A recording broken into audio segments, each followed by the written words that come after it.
তোরা আমগো মন্দির লে আলা নামাজ ওজাদগা। এই যে বঙ্গবন্ধু যে নাই, এইটাতে আমি অনেক বেশি খুশি। সরকারের ধন্যবাদ জানাই। ভাই টাকা নিলেন? নতুন টাকা? ভাই মনে দুঃখ আছে, আমার বাড়ি বাগেরহাট, আগে এইখানে ছিল 60 গম্বুজ আমগো মসজিদ, ওখানে দিছে একটা হিন্দুদের মন্দির, যার সমস্যা নাই, কিন্তু আমগোর ঐতিহ্যটা নষ্ট হয়ে গেল গা। বাগেরহাটের যে আমগো একটা ঐতিহ্য ছিল 60 গম্বুজ মসজিদ, ওইটা নাই গা। যেহেতু ওই মসজিদটা বিশ্বের গিনিস বুকে নাম আছে, এটা ঐতিহ্যবাহী মসজিদ, কিন্তু এখন যেটা দিছে এটা অনেকে চিনেও না, তারপরেও নিতেছি। আমি বাড়ি থেকে আসছি তো, আত্মীয় স্বজনরা বলছে 4-5টা নোট পাঠাই দিও। আমরা 20 টাকা নোট নিলেন? কয় পিস নিছেন? আমি 1 2 3 4 5টা নিছি। 5টা কয় টাকা রাখছে? 30 টাকা পিস। পার পিসে 30 টাকা বেশি? 30 টাকা বেশি না, সরি 10 টাকা বেশি। পার পিসে 150 টাকা দাম। আচ্ছা আচ্ছা, এটা আমি 150 টাকা দিয়ে দিতেছি, 5টা নিছি। আচ্ছা 100 টাকা 150 টাকা দিচ্ছেন আর কি, 50 টাকা বেশি। এটা তো ঈদের আগে 40 টাকা পিস ছিল পার পিস, এক পিস। হ্যাঁ, এখন তো 30 টাকা দাম কমছে, 50 বেচছেন। ঈদের আগে 50 বেচছে, 40 বেচছে।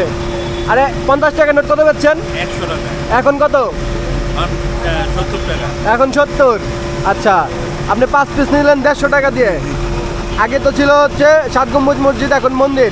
ওই যে আমগোই আমার বাড়ির পাশে কিন্তু 7 গম্বুজ, বুঝছেন? আচ্ছা, কিন্তু অনেক কি করা যায়, এখন নিতাছি, বাড়িতে গেছি তো, আমি কালকে আসছি তো, বলতেছে যে কিছু নতুন নোট যাই।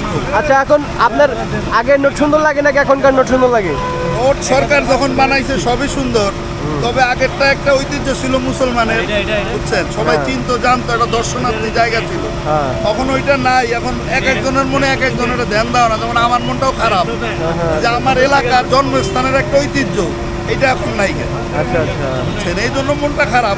এখন কিছু করার নাই, যেহেতু সরকার ডিসিশন নিচ্ছে। এখন সরকারের মতের বিরুদ্ধে তো যাবার পারুম না, সরকার যেটা দিব ওইটাই নাই। কিন্তু আমরা জনগণ বলতে পারি যে মুসলমানের দেশে টাকার মধ্যে হিন্দুদের এই মন্দির না দেওয়াই ভালো, না দেওয়াই ভালো ছিল নাকি?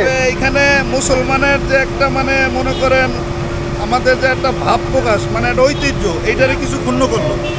যেহেতু দেশটা 95% মুসলমান, 95 বা 92% যাই বলেন মুসলিম দেশ, এইটা ওই হিসাবে একটা হিন্দুদের ঐতিহ্য দেওয়াটা, এখানে হিন্দুদেরকে একটু বড় করা হয়। তারা এখন বুক খুলে বলে যে দেখ বেটা, তোদের টাকার ভিতরে আমগো মন্দির আছে, তোরা আমগো মন্দির লে আলা নামাজ ওজাদগা। তোরা আমগো মন্দির লে নামাজ ওজাদগা যাস, কবরস্থানে যাস, বিভিন্ন জায়গায় যাস। যাই হোক, তারপরেও কিছু করার নাই। হয়তো সরকার যদি মনে করে যে না এটা ভুল হয়েছে, চেঞ্জ করে দিলে মনে হয় ভালোই। আচ্ছা আচ্ছা, ভাই আপনি কয়টা নিলেন ভাই? আমি নিচ্ছি ভাই, একটা নিচ্ছি 1000 টাকা নোট, আর 20 টাকা নোট নিচ্ছি 5টা।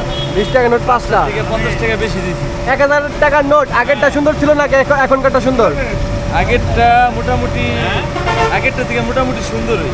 আচ্ছা আচ্ছা, দিকে তো লইছি ভালো। দেখি একটু সুন্দর করে দেখান, আগেরটা সুন্দর ছিল না এখনকারটা সুন্দর? এখন একটু সুন্দর। ভাই আপনার কাছে কি মনে হয়, আগেরটা সুন্দর না এখনকারটা সুন্দর? আসলে টাকা তো সবই সুন্দর, তবে আগের টাকাটা আমরা দেখতে দেখতে সুন্দর লাগছে। হয়তো এইটা নতুন আসছে, এইটাও আমাদের কাছে সুন্দর লাগবে। এখানে দেখেন, উপরে দেখেন বাঘের ছবি, এখানে কিন্তু বঙ্গবন্ধু নাই, শেখ মুজিবুর নাই। এইটা এই যে বঙ্গবন্ধু যে নাই, এইটাতে আমি অনেক বেশি খুশি। সরকারের ধন্যবাদ জানাই যে টাকার ভিতরে যেন কোনো রাজনৈতিক ব্যক্তিত্বের কোনো কাজ না থাকে, তাতে করে দেশের ভিতরে একটা গোলযোগ সৃষ্টি হবে। টাকা, দেশের ন্যাশনালিটি অনেক কিছু আছে, সংসদ ভবন আছে, জাতীয় স্মৃতিসৌধ আছে, বিভিন্ন স্থাপনা আছে, ওগুলো তুলে ধরাই ভালো। তবে আবার এমনগুলো দেওয়া যাবে না যেগুলো বিতর্ক সৃষ্টি করে, বুঝছেন? আমার হিসাবে বলে। আপনার ছোট্ট কথা বলছেন, ভালো কথা বলছেন, সুন্দর। আগের থেকে অনেক ভালো লাগছে। দেখুন সবাই কিন্তু প্রতিক্রিয়া জানাচ্ছে যে আগের থেকে অনেক সুন্দর হয়েছে, যে বঙ্গবন্ধু শেখ মুজিবুরের ছবি নাই, আছে স্মৃতিসৌধের ছবি এবং সংসদ ভবনের ছবি, পাশাপাশি ভিতরে গেলে বাঘের ছবি। ঠিক আছে, তো অনেক সুন্দর হয়েছে ভাই, ভালো থাকবেন। আপনার সাথে কথা বলে অনেক ভালো লাগলো। বাগেরহাট থেকে আসছেন, অনেক ধন্যবাদ ভাই। ভাই এই যে আপনার টাকা ভাই।